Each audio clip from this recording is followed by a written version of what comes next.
মেহরাবের উপরে এক পাশে আল্লাহ, অপর পাশে মোহাম্মদ লেখা টাইলস বসানো হয় অনেক মসজিদে। এর বৈধতা কতটুকু ইসলামের দৃষ্টিতে? অনেক মসজিদেই থাকে, এক পাশে আল্লাহ আর এক পাশে মোহাম্মদ। এটার উদ্দেশ্য যদি হয় এরকম যে কালিমাতুশ শাহাদার মূলত দুটি পার্ট, একটা হলো তাওহীদের আর একটা হলো রিসালাতের। একটা হলো আল্লাহর একত্ববাদের সাক্ষ্য দেওয়ার কথা, আরেকটা হলো আমাদের প্রিয় নবী সাল্লাল্লাহু আলাইহি ওয়াসাল্লাম যে আল্লাহর পাঠানো দূত, তিনি যে আল্লাহর রাসূল হয়ে আমাদের কাছে এসেছেন, আমরা সেই সাক্ষ্য দিচ্ছি। আশহাদু আল্লা ইলাহা ইল্লাল্লাহ, আমি সাক্ষ্য দিচ্ছি যে আল্লাহ ছাড়া আমার ইবাদত, গোলামি, দাসত্ব, আনুগত্যের উপযুক্ত আর কেউ। ওয়া আশহাদু আন্না মুহাম্মাদান আবদুহু ওয়া রাসূলুহু, এই পাঠের অর্থ হলো আমি আরো সাক্ষ্য দিচ্ছি যে মুহাম্মদ তিনি আল্লাহর পাঠানো দূত আমাদের কাছে এবং আল্লাহর গোলাম। তাহলে মুহাম্মদ সাল্লাল্লাহু আলাইহি ওয়াসাল্লামের প্রতি ঈমান আনতে হবে, আবার আল্লাহর প্রতি ঈমান আনতে হবে। এই ঈমানের দুটি পার্ট একসাথে যখন আমরা আনবো তখন সেটা আল্লাহর কাছে গ্রহণযোগ্য হবে, সেটার কারণে আমরা মুসলমান হতে পারবো। ওই কথা বোঝাবার জন্য যদি এক পাশে আল্লাহ আর এক পাশে মোহাম্মদ লেখানো হয়, যে আল্লাহ বলতে তাওহীদের প্রতি ঈমান আর মোহাম্মদ বলতে রিসালাতের প্রতি ঈমানকে বোঝানো হয়েছে, এই রকম অর্থে, এরকম উদ্দেশ্যে যদি এরকম রাখানো হয়, লেখা হয়, তাহলে সেটাকে নাজায়েজ, গুনাহ বা শিরক, বিশেষ করে শিরক বলার কোনো কারণ থাকতে পারে না। কিন্তু এক ব্যক্তি নবী সাল্লাল্লাহু আলাইহি সাল্লামের সময়ে বক্তৃতা দিচ্ছিলেন, বক্তৃতা, ওয়াজ। এই বক্তৃতা দিতে গিয়ে তিনি হঠাৎ করে আল্লাহর কথা বলে সাথে সাথে রাসূল আকরাম সাল্লাল্লাহু আলাইহি সাল্লামের কথাকে এমন ভাবে বলেছেন যে আল্লাহ এবং রাসূলকে মনে হচ্ছে এক করে ফেলেছেন, মর্যাদার দিক থেকে এরকম গুলিয়ে ফেলেছেন। অথচ আল্লাহ তিনি হলেন স্রষ্টা আর রাসূল হলেন সৃষ্টি, রাসূল হলেন আল্লাহর গোলাম। আমাদের সমাজে বহু মুসলমান নামধারী মানুষ আছেন যারা বিশেষ করে ওই মারিফতি তরিকা বিশ্বাস করার দাবিদার। এরকম অনেক মানুষ আছে যারা মনে করে যিনি আল্লাহ তিনি মুহাম্মদ। নাউজুবিল্লাহ, এই কথা বললে ঈমান থাকবে? এবং অনেক বাংলা মুখরোচক গান আছে, এই সমস্ত গান তারা গায়, সে গানগুলোর কথামালাও এই টাইপের যে যিনি আরশে আল্লাহ তিনি জমিনে মুহাম্মদ হয়ে এসেছেন। এইরকম বিভ্রান্ত, এরকম ভয়ঙ্কর শিরকপূর্ণ আকীদা অনেক মানুষ আমাদের সমাজে লালন। এই জায়গাতে এক পাশে আল্লাহ এক পাশে মুহাম্মদ পাশাপাশি রাখলে এ ধরনের বিভ্রান্তি মানুষের মধ্যে আরো তৈরি হতে পারে। সেই জন্য আমি ব্যক্তিগতভাবে এটাকে, আমার ক্ষুদ্র জ্ঞান অনুসারে এটাকে খুব বেশি ভালো মনে করি না।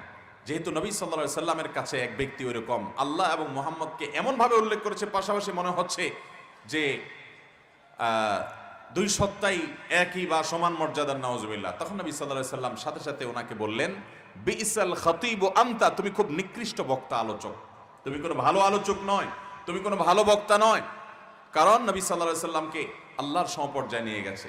এবং বুখারীর হাদিসে তিনি বলেছেন, লা তুতরুনি কামা আতরাতিন নাসারা ইবনে মারইয়াম, খ্রিস্টানরা যেরকম ঈসা আলাইহিস সালামকে মর্যাদা দিতে গিয়ে, তার সম্মান বর্ণনা করতে গিয়ে তাকে সীমা লঙ্ঘন করতে করতে একেবারে আল্লাহর পরিবার, আল্লাহর পুত্র বানিয়ে দিয়েছে, অথচ আল্লাহ তাআলা সেগুলো থেকে পাক, আল্লাহর কোনো পরিবার, সন্তান, সন্ততির প্রয়োজন।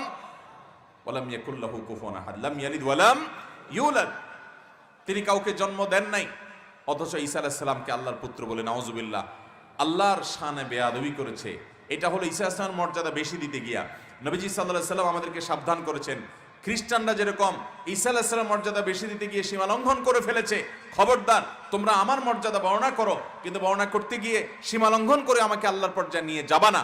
তো সেজন্য আল্লাহ এবং মুহাম্মদ পাশাপাশি এরকম লিখে এই সন্দেহ, এই সংশয় বা এই বিভ্রান্তির উদ্রেক করা উচিত নয় যে আল্লাহ এবং মুহাম্মদ সমান সত্তা বা পাশাপাশি উল্লেখ করে আমরা এটা যদি বোঝাতে চাই যে নাউজুবিল্লাহ, যারা বিশ্বাস করে যিনি আল্লাহ তিনি মুহাম্মদ, এরকম কিছু, তাহলে সেটা বিভ্রান্তি। কিন্তু আমি যেটা বলেছি শুরুতে, আমাদের সমাজের বেশিরভাগ মানুষই আলহামদুলিল্লাহ এই বিভ্রান্ত এবং এই শিরকপূর্ণ আকীদা বিশ্বাস করে না। সেই জায়গা থেকে ওই যে ইন্ডিকেট বা ইঙ্গিতের জন্য, তাওহীদের প্রতি ঈমানের জন্য আল্লাহ আর রিসালাতের প্রতি ঈমান বোঝানোর জন্য মুহাম্মদ উল্লেখ করলেন। কিন্তু আমার কত এটার দরকারটা কি? আপনার যদি কালিমায়ে শাহাদা লিখতে মনে চায়, তো কালিমায়ে শাহাদা লিখতে তো 2 মাইল জায়গা যা লাগে না। আপনার যেটুকু জায়গা আছে ওইটুকুর মধ্যে পুরো কালিমায়ে শাহাদা আপনি লিখে ফেলতে পারেন। আল্লাহ বলে আপনি কি বুঝাইছেন, মুহাম্মদ বলে আপনি কি বুঝাইছেন, এখানে কি বিভ্রান্তির সম্ভাবনা আছে কি নাই, এই সমস্ত সন্দেহের রাস্তা রাখার দরকারটা কি? এই জন্য এইভাবে আলাদা করে না লিখে পরিপূর্ণ কালিমায় শাহাদা লিখে ফেলান, সেটা অবশ্যই প্রশংসনীয়। কথা কি বুঝাতে পারছি? অতএব মসজিদগুলোতে সেটা মেহরাবে হোক বাহিরে হোক, লিখলে পুরো কালিমায় শাহাদা লিখে ফেলবেন, ওইটাই উত্তম। এই জাতীয় ইন্ডিকেটমূলক ব্যাখ্যা ভালো হতে পারে মন্দ হতে পারে, এই জাতীয় বিষয়গুলোকে অ্যাভয়েড করে আপনি সরাসরি কালিমায়ে শাহাদাতটা লিখে ফেলবেন। এবং এরকম সংক্ষিপ্ত আকারে সংশয় তৈরি হতে পারে, বিভ্রান্তি তৈরি হতে পারে, এরকম কিছু লিখবেন না। আল্লাহ তাআলা আমাদেরকে বোঝার তৌফিক দান করুন। আরেকটা গুরুত্বপূর্ণ বিষয় হলো মসজিদের মেহরাবে এবং মসজিদের সামনের দেয়াল যেটা কেবলার সাইডে থাকে, এখানে খুব বেশি লেখাজোখা, খুব বেশি আপনার জাঁকজমকপূর্ণ কিছু রাখাও সুন্নাহর খেলাফ। কারণ এখানে যত বেশি লেখাজোখা করবেন তত বেশি মানুষের মনোযোগ সেটার দিকে যাবে কি যাবে না।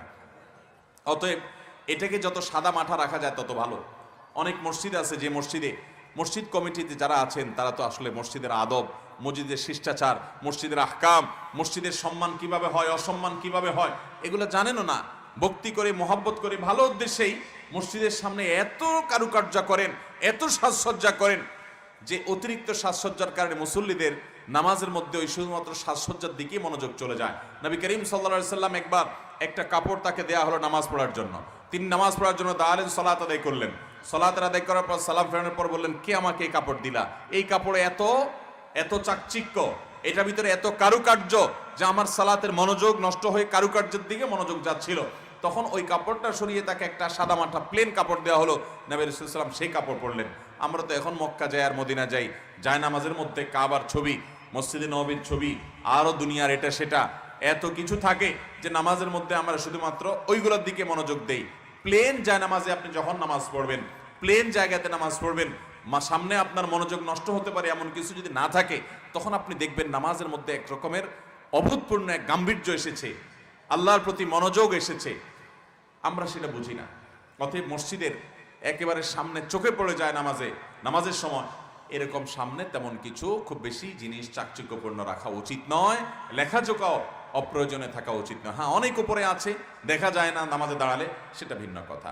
অনেক মসজিদে দেখবেন মেহরাবের সামনে কাবার ছবি লাগানো আছে, দেখছেন? মেহরাবের সামনে ইমাম সাহেবের একেবারে চোখ পড়বে গিয়ে ওই জায়গাটাতে কাবার ছবি টাঙানো আছে। তো এই ধরনের ছবি যদি আপনি টাঙান, মনোযোগ তো সেদিকে যাবে।